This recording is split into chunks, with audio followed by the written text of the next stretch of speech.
Okay, Bismillah ar-Rahman ar-Rahim. Assalamu alaikum wa rahmatullahi wa barakatuh. Let's begin, inshallah. So we're on page 16 of the book, and we're going to move on to the process of acquisition of knowledge. Now, he makes a very important point about education. What is education, right? What is education? So you see, the process of acquisition of knowledge is not called education unless the knowledge that is acquired includes moral purpose, right? So you can't call it education unless it has a moral purpose, i.e., a good, an idea of something that's good, that activates in the one who acquires it what I call adab. So he uses a concept of adab. So in other words, knowledge cannot be called, or the acquisition of knowledge cannot be called education until it activates in someone what's called adab. He'll tell you what adab is now. So adab is something that many of us, because we hail from the South Asian tradition, will know what adab is, but he has a particular type of adab in mind. So adab is right action that springs from self-discipline founded upon knowledge whose source is wisdom. Adab is right action that springs from self-discipline, so doing the right thing in a disciplined manner, and knowledge which is based on wisdom.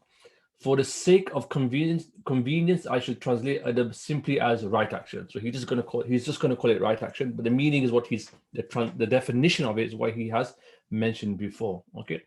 Now there's an intrinsic connection between meaning and knowledge. Okay. There's an intrinsic connection between meaning and knowledge. So I define meaning as a recognition of the place of anything in a system, which occurs when the relation a thing has with others in the system becomes clarified and understood. So meaning is a recognition of something in a system. So for us as Muslims, as believers, we would say that everything in this life, everything has a place, everything has a meaning. It's not chaotic rather, but it's coherent. Okay. So I define meaning as a recognition of a place of anything in a system, which occurs when the relation a thing has with others in the system becomes clarified and understood. So there's a relationship with other things, right? It's not just on its own as well. So this is meaning. This is what he means meaning. Place, and he's going to basically this definition or that he's given of meaning, he's just going to explain certain words that might need clarification. So place, this word here, place refers to the right or proper place in the system, right? And he goes in more detail. And system here refers to Quranic conceptual system as formulated into a worldview by tradition and articulated by religion. So there's a coherent system, how things fall in that system, that worldview, the Quranic worldview. Okay, so he's basically said there is a relationship between meaning and knowledge, and he's briefly talked about what meaning is. So we have this meaning and its relationship to knowledge. Knowledge, as we have already defined, this was in the last lesson, is the arrival of the meaning, the place of things, right, where it belongs in the soul, and the soul's arriving at meaning. And this is the recognition of the proper places of things in the order of creation, right? So we should, as Muslims, have an understanding in our metaphysics, in our worldview, where things belong.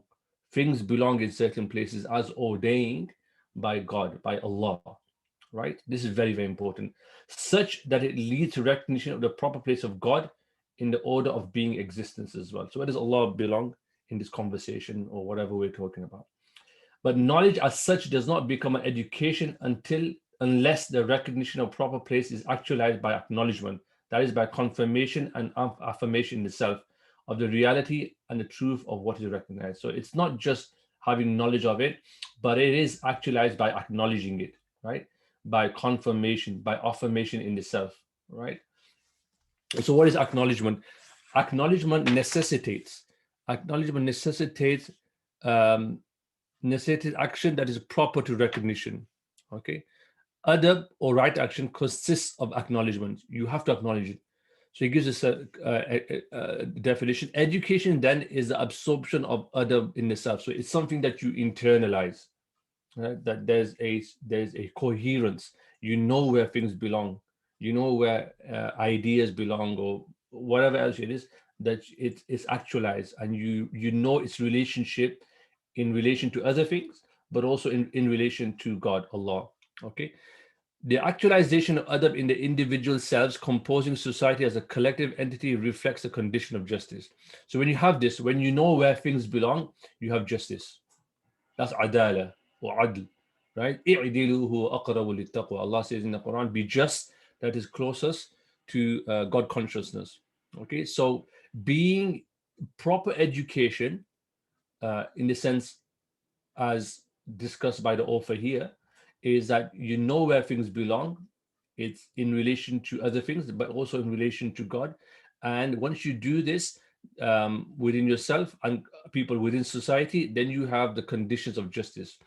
And justice itself is a reflection of wisdom. Right?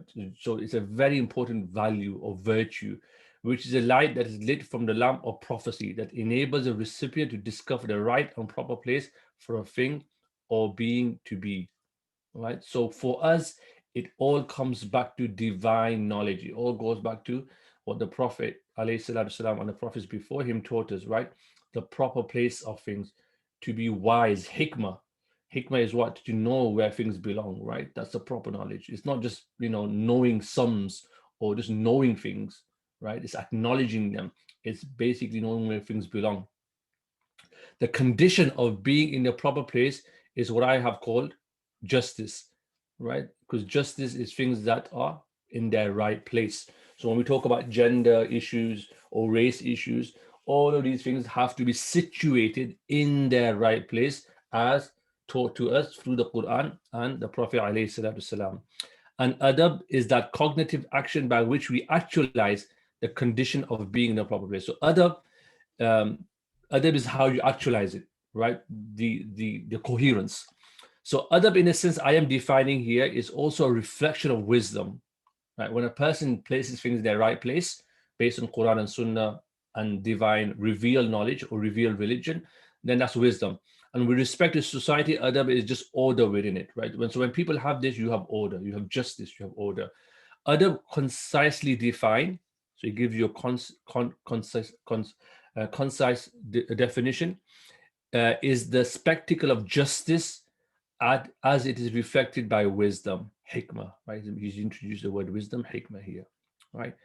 In order to explain what I mean by adab and to appreciate my definition of it, let us consider, for example, oneself. So he's giving you an example here, okay? So look at yourself, he says, and this is very, very interesting. The human self, or you, or soul, has two aspects. The one predisposed to praiseworthy acts, good things, intelligent by nature, loyal to its covenant with God. That's one side of you. The other inclined to evil deeds, bestial by nature, right? This animalistic side, heedless of his covenant with God. And Allah mentions this word heedless in Arabic in the Quran, right? Ghafla, this idea of being heedlessness. So you have one which is inclined to good, and he is interesting that he says it's intelligent. So to be good is intelligent, right? And it's loyal to his covenant. The covenant is, of course, the covenant that we all made before we came into this world, into this material world, the alami alast, when we all, every single one of us, accepted God as our Lord. Okay, and the second type is obviously which is inclined to evil deeds. It follows his animalistic nature. Allah mentions, there are people who are like ula'ika kal-an'ami bal hum adall. They are like cattle, but worse, heedless of his covenant with God. Because we are meant to arise, we are meant to, as human beings, recognize that we are above the animalistic traits. So the former we call a rational soul, an-nafsun natiqa, the rational soul. And the latter one, the evil side, is called a carnal or animal soul, because it's engrossed, it wallows in its haywaniya, right, in bestiality. When the rational soul subdues the animal soul, right, when your wisdom, when your knowledge controls the animal soul and renders it under control, then one has put the animal soul in its proper place. right? And the rational soul is in its proper place as well. So your reason, you're always meant to be, if you like, reasonable. Yeah, your reason is the minister, right? You don't want the animal side to be ruling you, right? Just, fulfilling your desires constantly without any apprehension or respect for anyone or anything. In this way, and in relation to oneself, one is putting oneself in one's proper place. So he's giving an example of this. Right? So when you have control over your desires, not eliminating your desires, but mastering them by controlling them. This is adab. This is adab towards oneself, right? You've actualized order of how things are meant to be. Then in relation to one's family, so this is another example, and its various members, when one's attitude and behavior towards one's parents and elders displays sincere acts of humility, love, respect, care, charity, this shows one knows one's proper place in relation to them by putting them in their proper places. And we find this in the Quran. Allah subhanahu wa ta'ala, God talks about uh, parents and being good to your parents and lowering the wings of humility before them. Yeah. فلا تقل لهما أف ولا تنهرهما وقل لهما قولا كريما واخفض لهما جناح الذل من الرحمة وقل رب ارحمهما كما ربياني صغيرا. Right. So this idea. So this is like, when a person is not respecting their parents and showing love, etc., towards them, that's not adab, right? That's not putting things in their right place. So this is adab towards a family. So this is another example. And similarly, you see this is very, very interesting. He's moving from the individual to the family, and now look where he takes it. Another one. And similarly, such attitude and behavior, when extended to teachers, friends, community leaders, manifest knowledge of one's proper place in relation to them, right? Having respect to them. And this knowledge entails requisite acts in order to actualize adab towards them all. Okay.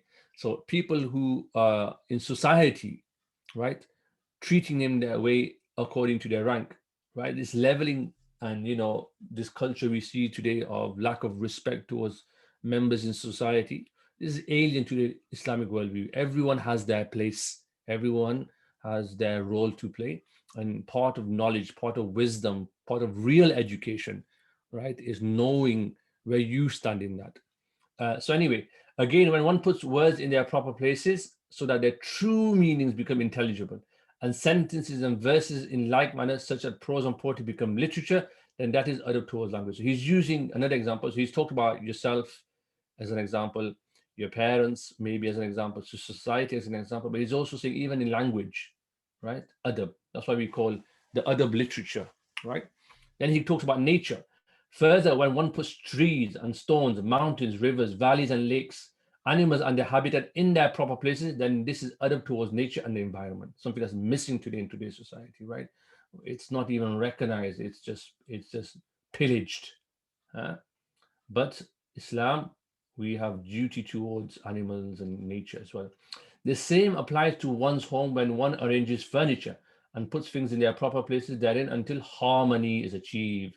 Islam is all about achieving harmony, the beauty of harmony, yeah, the beauty of it all.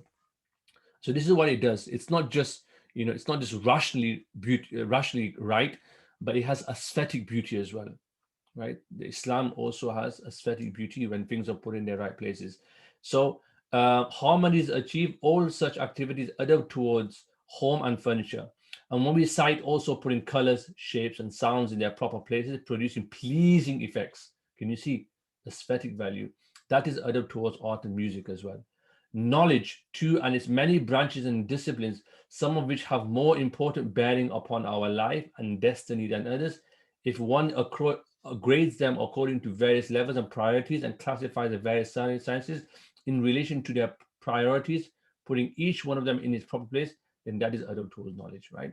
So, learning and the different disciplines, they all have their own different roles to play, right? Even when it comes to learning.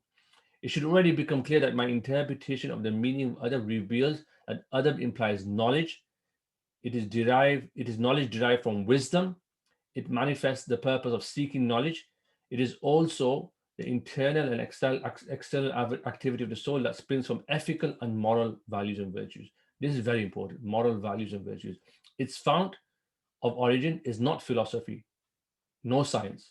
This is very important, but revealed truth that flows from religion, right? From Allah, from the Quran, from the prophetic role model, right? That's where so when we talk about our ethics, we believe as Muslims there is such a thing as right and wrong. Um, there are objective ethics, there are objective values, there are things that are objective right and wrong, right? Not moral. There's no relativity, right? Right?